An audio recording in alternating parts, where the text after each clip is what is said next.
Hey everybody, William Brown back again. And guess who's going to be on Antique Roadshow? That's right, this guy. Hold on, let me take this damn thing off.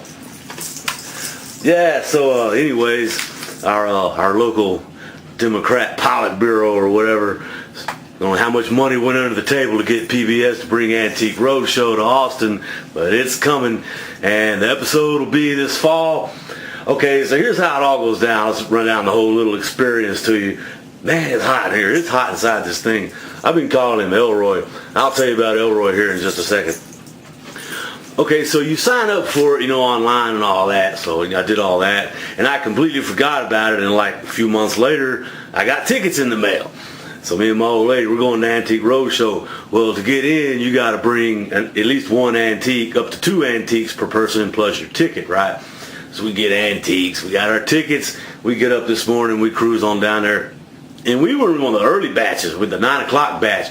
And man, there was already like hundreds of people everywhere.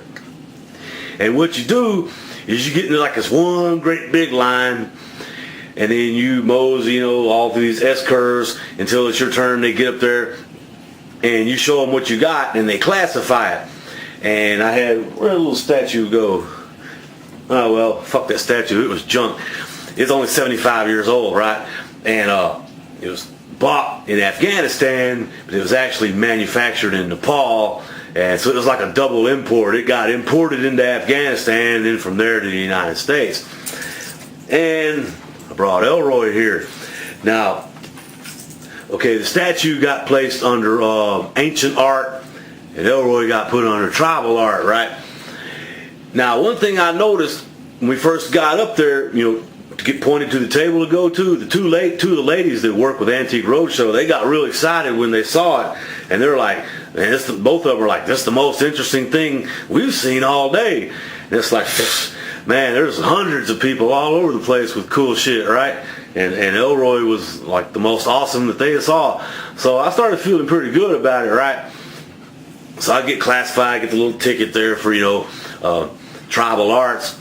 And we go over, we do the statue first, and, they shit can the statue. They said, it's made in Nepal. It's junk. It's not even like real shit, excuse me, you think something made in Nepal 75 years ago might actually be worth something.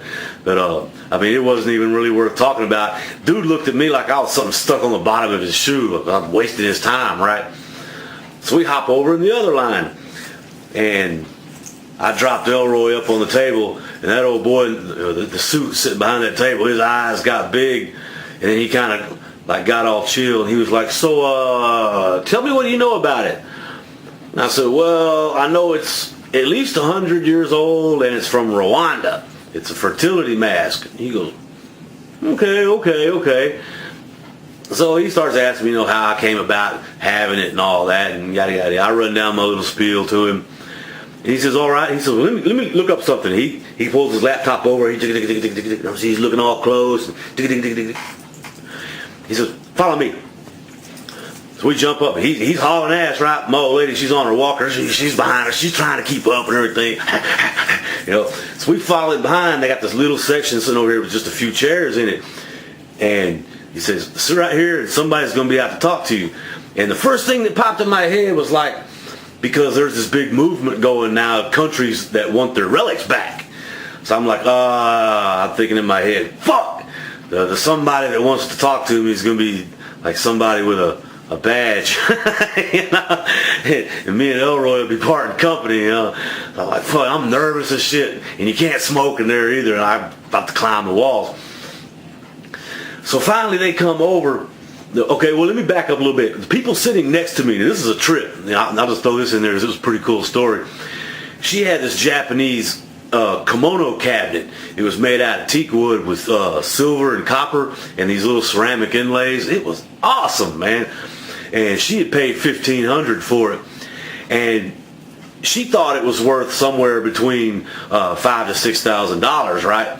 Well, come to find out, this old boy that was with her, that wasn't her old man. That was a customer. She was a dealer. And remember, she paid $1,500 for it. So they were ahead of us. So this suit comes over. He's got this old Japanese chick with him. The Japanese chick, she starts looking at it, and she starts talking yada yada yada yada. And Well, come to find out, it was only worth $2,000 because the Japanese market, the Japanese antiquities, the market is down right now. Oh, that bitch was pissed, dude.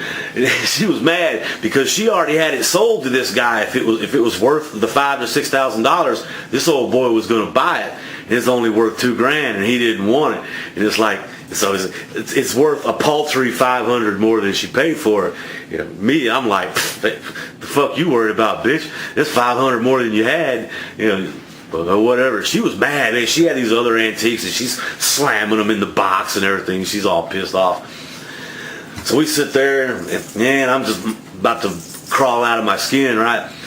So finally, the dude that I talked to, the original expert guy, he comes over there, and he's got like 4 or 5 producers with him. All these people with Antique Roadshow t-shirts, right? Little headsets on and everything.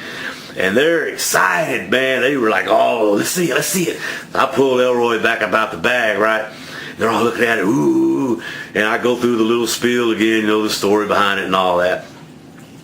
So they're all tripping. They're like, oh, yeah, so, yeah, we're going to put you on TV. I was like, sweet. They took me back me and Mary Jane went back to the green room, right? And, they come in there and you sign the paperwork and all that. And they take a picture of you, then they take a picture of, your antique. Then you get up in the chair. The old girl comes, throws the bib around me, start doing the makeup and all that shit. So, my old forehead don't be shiny like it is right now. So we sit over there, and finally they said, all right, come on, they're ready for you.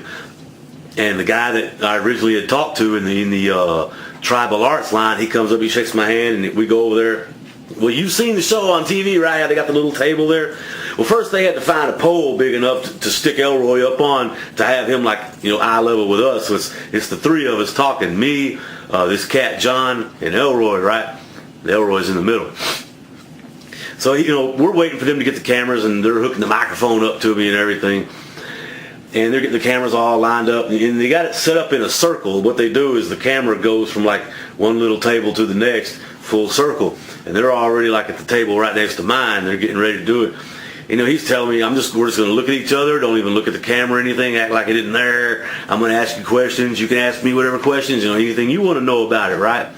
And I'll always say, yeah, there's some questions I had about it, which I'll get to in a second. So finally it's our turn, and it's go time. And we start chatting away, right? And he says, so tell us how you came about having it, So I'll run the little story down to him and all that. So finally he says, so what do you want to know? I bet you want to know how much it's worth. And I'm like, in my head, I'm fuck yeah, I want to know how much it's worth. That's what I waited in line for. I played it all cool. I said, well, I'd like to know some more things about it. What tribe, where's it from? What was it used for? And all this, And he said, those are good questions, because I thought it was from Rwanda. That's what I was told. And he says it's actually from the Congo.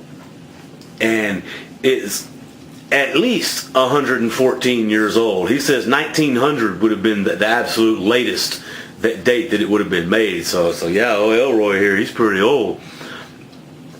And then I asked him, I said, well, what's it made out of?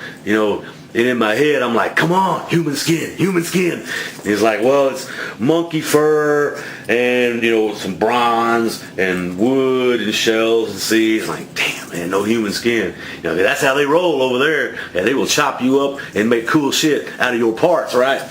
But anyways, kind of crapped out on that. He says, so you want to know how much it's worth? And I said, yeah. I said, well, I know that, one of the previous owners had been offered $1,200 for it, and he turned it down. And he says, yeah. He says, well, the market in African relics and artifacts and stuff right now is kind of down, because the whole antiquities market's down right now because the economy sucks. And he says, so right now it's only worth, let me get him in the picture here. He's only worth $4,000 to $6,000. Damn the bad luck. He says, but I recommend you hang on to it for a while. It's definitely, that market's going to go back up. And he said what it was these masks. Let me hold it like this. He says it's part of a set. There's a 3-part set. And he says this is the one that represents the common man. And he didn't tell me what the other two are supposed to represent. But he said, well, what happens is that when they make a 3-part set, and the other two get buried, and this is the one that's worn, you know, and they dance with it and everything. You can hear it rattling. Okay, let me get it up close here. You can see these are seeds. It's the shells, monkey fur, some kind of like homemade burlap stuff here. It's monkey hair here, baboon hair, whatever. Some more shells and stuff. Let's see. There we go. So you can get a better look at it. I mean, it's pretty awesome. And then there's shell pattern on the top. And you notice it doesn't have any eye holes. You see out through the nose. And then there's another, where's it at? There's another hole. Where is it? Okay, yeah, it's right here. Like where the mouth is. There's parts, I guess, you know, you holler or whatever out of it so you can be heard. And there's ear holes on the side. But, you know, it's funny that you look out through the nose, and man, this thing just mashes on your face when you wear it. It's a pain in the ass. I don't see how them cats over there dance around with this shit on their head. But anyways, the episode will be airing in the fall when, you know, the new season comes out, Antique Roadshow. Look for the one, Antique Roadshow Austin.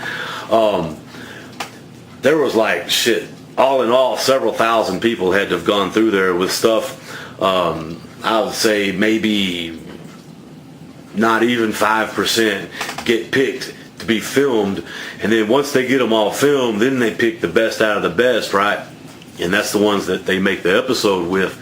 And I'm pretty sure I'm going to be on it because, man, they were excited about this. I carried it in a grocery bag, right?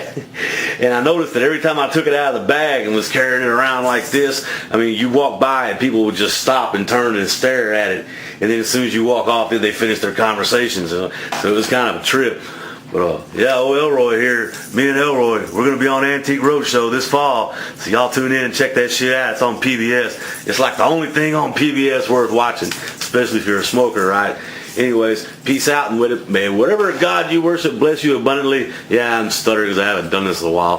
Yeah, it's about 3 months since the last time I made a video. Anyways, me and Elroy signing out. Y'all take it easy.